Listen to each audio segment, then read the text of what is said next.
इधर PM Modi Singapore पहुंचे और उधर सिंगापुर ने भारत के लिए अपनी तिजोरी खोल दी।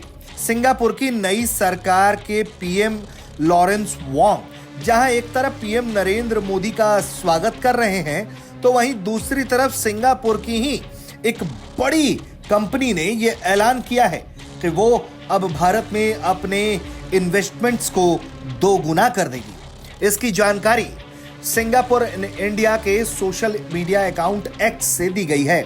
जानकारी दी गई है कि सिंगापुर कैपिटल लैंड जो एशिया की एक बहुत बड़ी रियल एस्टेट ग्रुप है, वो भारत में अपने निवेश को दोगुना करने के लिए काम कर रही है और ये निवेश का स्तर तकरीबन 14.8 बिलियन डॉलर होगा। वहीं रुपए में अगर इसे देखें तो भारत में इस इन्वेस्टमेंट का आंकड़ा 90,280 करोड़ रुपए है और कंपनी ऐसा करने की तैयारी साल 2028 तक कर रही है।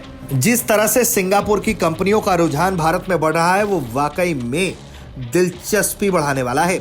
सबसे बड़ी बात तो यह है कि पीएम नरेंद्र मोदी 6 साल बाद सिंगापुर पहुंचे।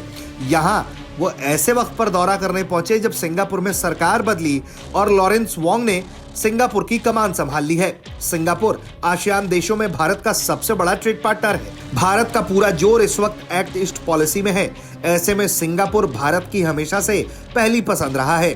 पीएम मोदी लगातार जिस तरह से एक्ट ईस्ट पॉलिसी में काम कर रहे हैं, उसमें सिंगापुर भारत का एक बड़ा साझेदार है।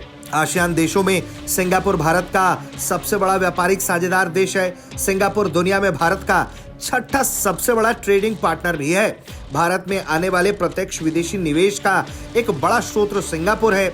सिंगापुर की वैश्विक सेमीकंडक्टर इकोसिस्टम में अहम भूमिका निभाती है। इस क्षेत्र में सिंगापुर का 20 से अधिक सालों का अनुभव है।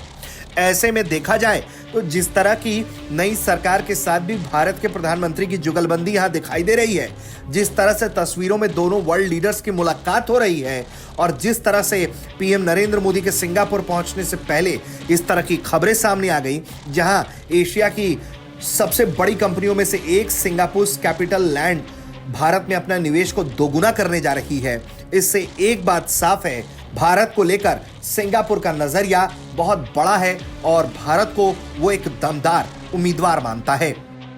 ब्यूरो रिपोर्ट, भारत तक।